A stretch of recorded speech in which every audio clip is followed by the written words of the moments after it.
Hey everybody, how's it going? Welcome to episode 4 of our Kentum playthrough.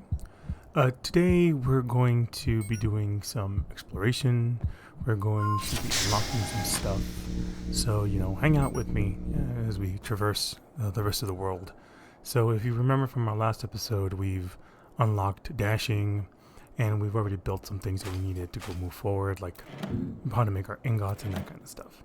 So for now, the next steps is to really try to push forward with automation. And if you're asking yourself, how do we pursue automation? Well, the answer is simple. We finish that quest we haven't done in a little bit, which is to build 2 more coffee plants. So we have 1, we need 2 more. We plant those coffee seeds, and that'll give us access to the next stage, which is automation. So automation is one of the interesting things about Kentum. One of the interesting things. It's where you're able to, really automate your farm and automate your production of materials that are needed as you get on with the game. And to be fair, we're barely just, graze the surface of this game. And ultimately, you're going to create really complex. You can create really complex automation machines and automation procedures in order to start accumulating materials at a rapid pace. Now, think about it, right? We already unlocked some of the Monolith stuff and it asked me for 50 seeds or whatever. And that's nothing. But if you look at the rest of the stuff, they're asking you for 500 of something. They're asking you for a lot more of those items. So automation kind of gives you a break from having to always be on top of, collecting your seeds and processing them and all those kinds of things, which I think is pretty cool. Ultimately, you still have to come back home to, for example, water the plants. So if your processes depend on the plant, then yeah, you're going to have to come back to your house to water the plant and do all that kind of stuff. But with that being said, we have unlocked Dash, and we have more of the world to explore.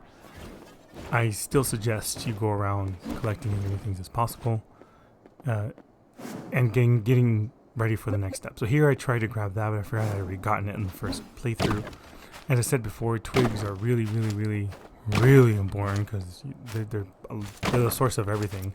Because you're making so much coal to make the ingots, which ultimately lead to making the sheets and etc. and making your food.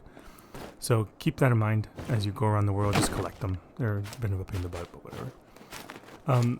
I decide here that, I really should start using my other abilities a little bit more, so trying to make sure there's one of the places where you can go. If you have the dash, you can just get up there really easily. If you didn't have the dash, you wouldn't be able to do that before, so you would have to come to that area from the bottom, right? Which is what we did. And then here's a little hidden area. So these little areas that you find where you can't go anywhere else usually have some sort of trinket you can craft or some sort of decoration material you can craft. That's what they unlock. It's aesthetic, but it's kind of cool. You can get your posters, you can get some pet rocks and other fun stuff. So one thing I will say about the game is that if you want to not focus on any of the crafting piece, if you're like, I hate crafting, well, I'm sorry, man, you're gonna have a little bit of a problem there, because the game is a craftervania game where your purpose is to rebuild Earth. Or humanity, to be more precise. So yeah, there's going to be gathering, there's going to be out to farm, there's going to be out, exploration, yes, big part of it. But you cannot get away from the crafting component and the farming component.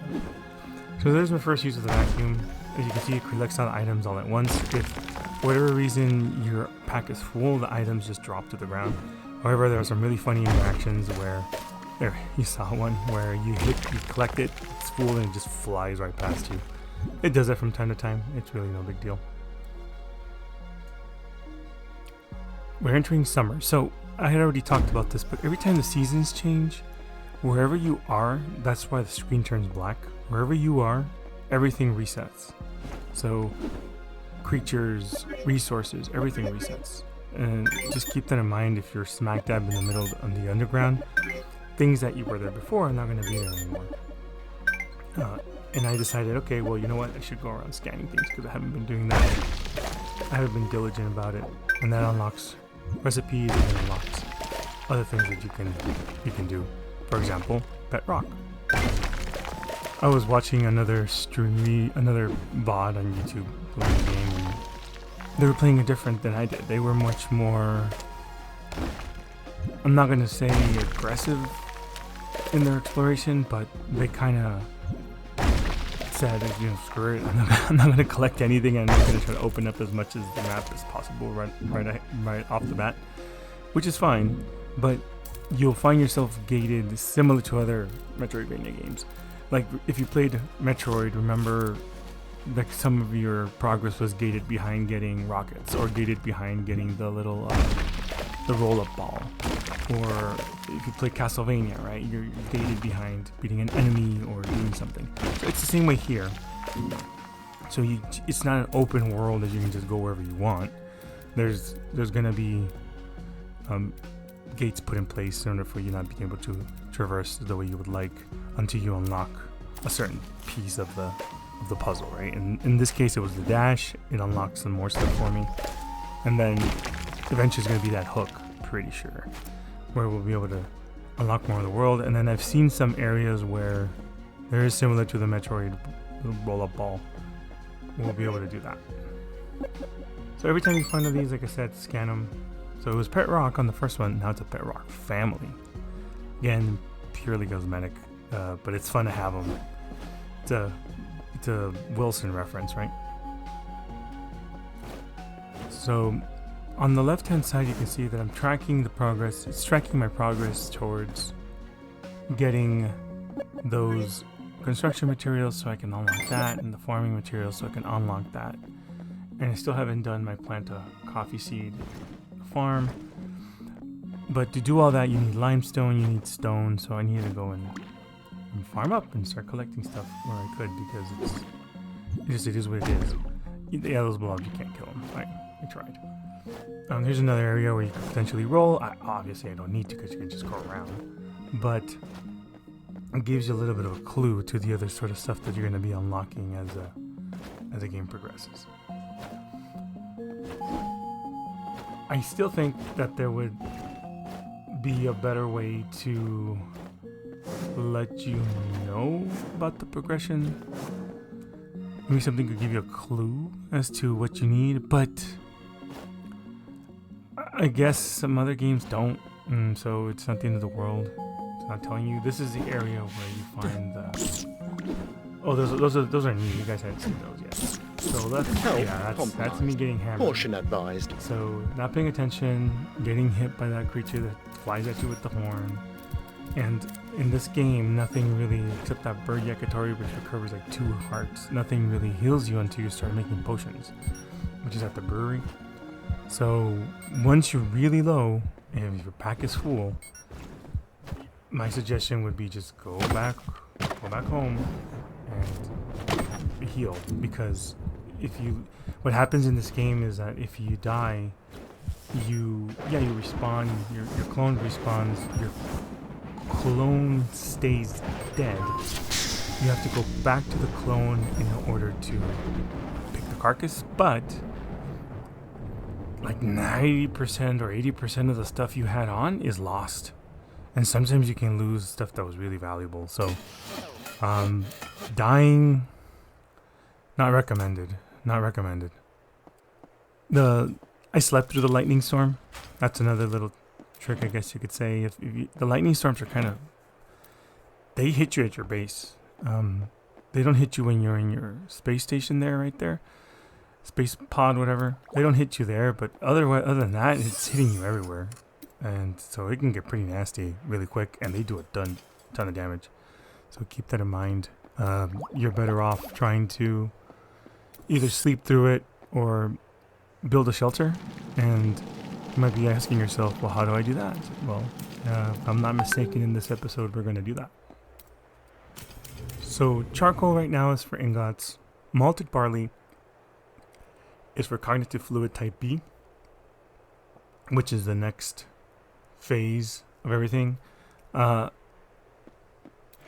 haven't unlocked the recipe yet, so I'm not going to bother too much about it. Right now, the biggest thing for me is making sure I have plenty of storage and just leave everything there, not take anything with me if I'm going to go out anywhere. The good news about storage is that right now I have a little bit of storage, right? I have those wooden boxes. Later on, you unlock a bigger storage module, which is great.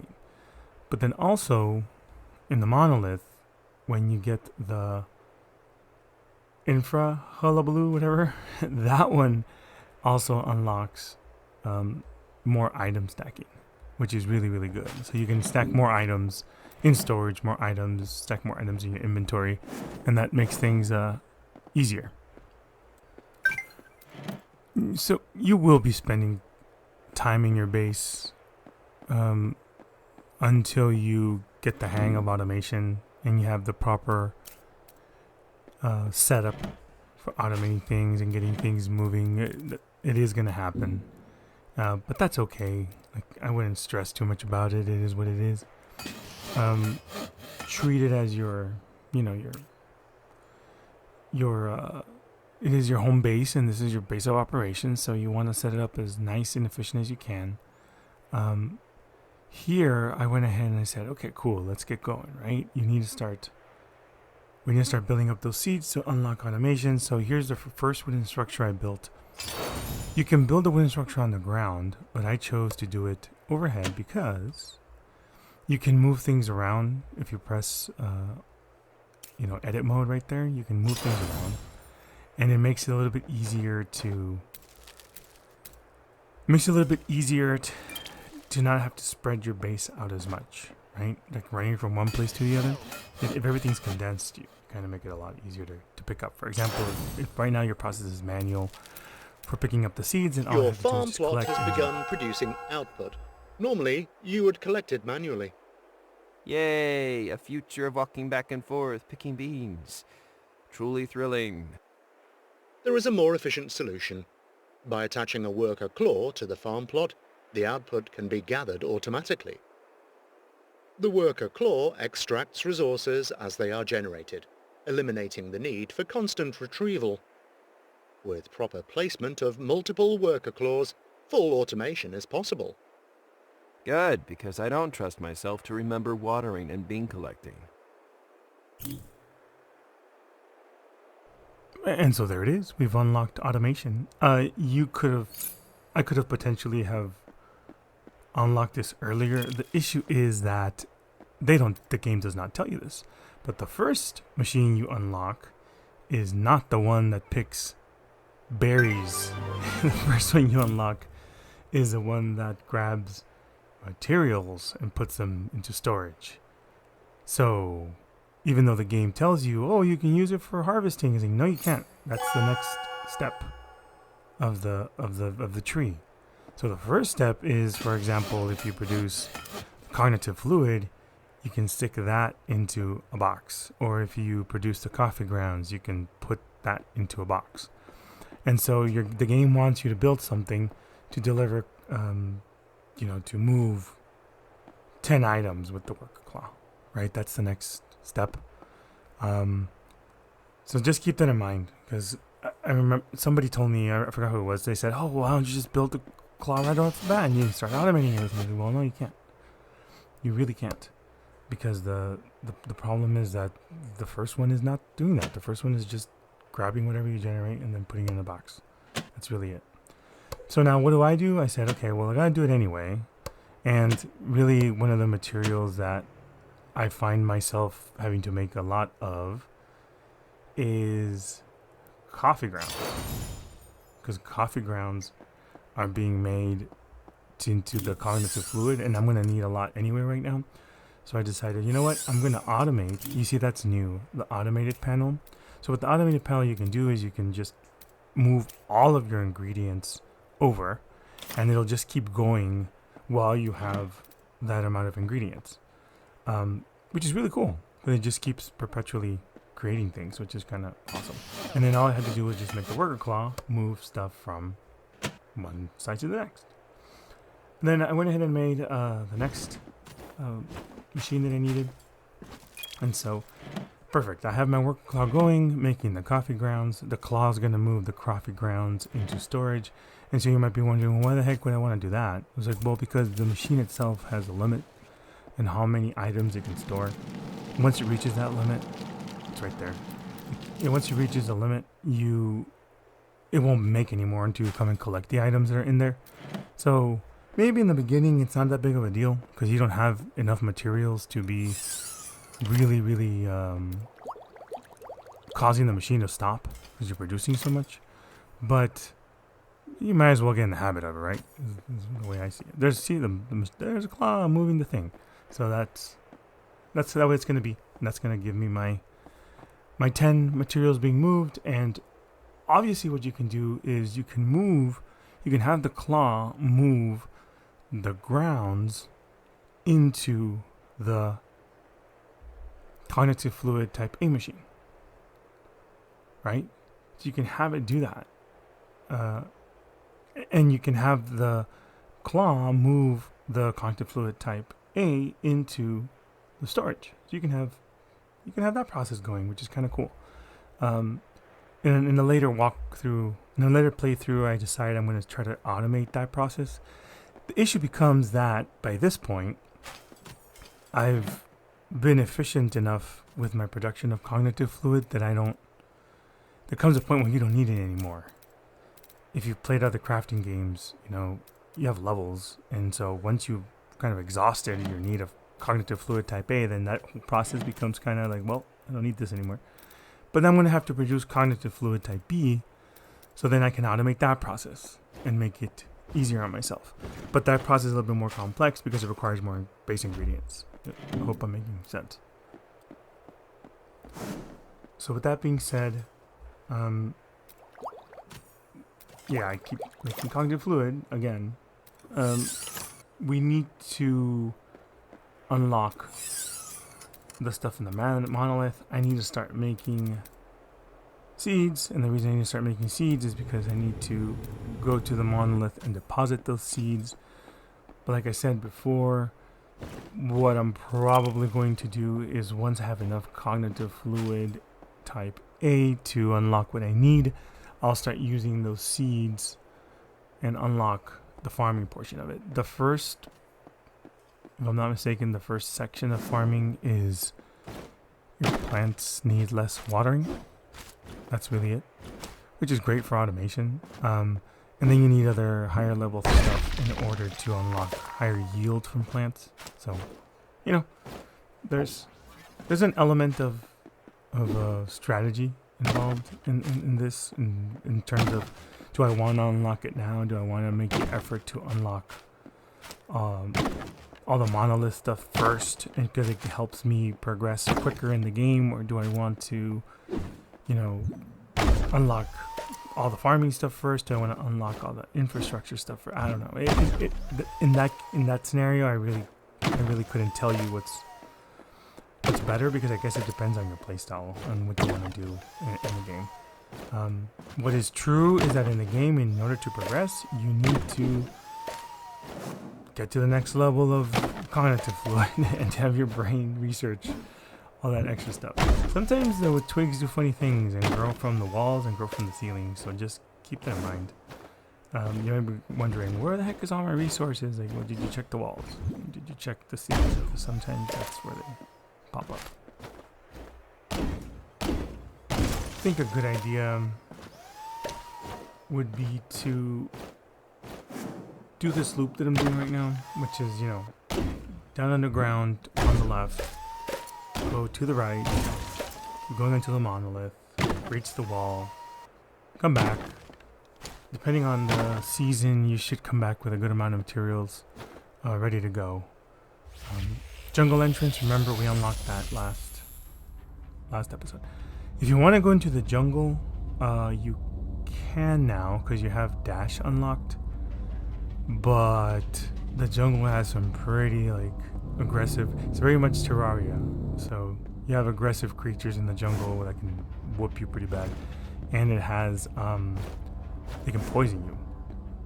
So I would recommend, unless you're really good at the game in terms of dodging and all that kind of stuff, I would recommend you you just chill and don't go into the jungle until you've unlocked at least the next level of health. Having more health in the jungle is really good because that's where you go collect a lot of extra stuff that you need, like barley and other stuff. So it's the game kind of says to you, okay, you want to go collect barley, then off to the jungle you go, and try to find those seeds to grow it. So if you remember from our last episode, I used all the fibrous material to unlock it. So you can see stone gives me some, but look at ingots. Ingots give me a ton of progression, and I have quite a bit of ingots. So I said, you know what? Maybe instead of doing that, I'll just use, an ingot, maybe a couple of twigs, because it's a lot faster progression than trying to you completed just the use first twigs because they only milestone. provide one. So that's what I was alluding to, and then How many more are there? That would spoil the surprise, but you have a long way to go.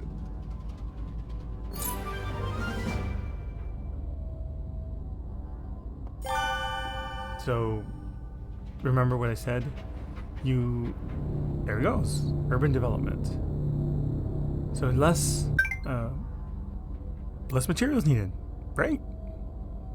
As you're building more stuff. So I theoretically could have done that ahead of time. This is the one I want. Bulk inventory. That's the one I want. But you need animal skin. I see that you completed the first milestone. Congratulations. But we still need more items. Get to it, employee. So you need to talk to the robot, go back to the box so they can open up the next part. Talk to the robot so you can talk to the next part, which is, you need 500. That's how it works. So if you don't talk to the robot, I think it does not give you the next milestone that you need to reach. So animal skin is what's needed to unlock the next piece, which I wanted. I did unlock less materials used, but again, the argument could have been made that I could have done that ahead of time and saved myself a couple of pieces of cosmic debris and some... But it's the beginning of the game, right? Like, most of the materials that I need are just right here, underground in the cave. It's not a big deal to go and collect them and then bring it back. And stuff spoils, so I don't know. To me, it kind of seems like there's no point in trying to hurry up and unlocking that because I did it because I had the materials for it, and I might as well, right? I'm already here, but I already built some part of my base up. So now for the rest of the game, I'm going to need less materials, which is great. That's the way I see it. The more complex things, I need a whole bunch of stuff in order to craft is better for me. So to get the animal skin, I just have to go around and beat the crap out of all those little creatures that you see everywhere. We've talked about this. The big ones kind of drop meat. The little ones are the ones that drop the skin. So I have to go collect those in order to be able to go and unlock my item stacking more. So that's going to be our next goal. It's going to be for the next episode, I think, as well. I'm also going to continue to make cognitive fluid to unlock more things. And that's it. Just, slow progression. Easy does it. I don't think my episodes are going to be more than 25 minutes long, just because I really want to make sure that you guys are able to, watch it and not get tired of me talking for like the next 5 hours or something. But thank you guys for watching. You can like, you can subscribe. It's fine by me if you do or do not. I'm happy to share my thoughts with this game because I've been having a blast playing it, and I hope you have too. All right, take it easy and see you on the next one.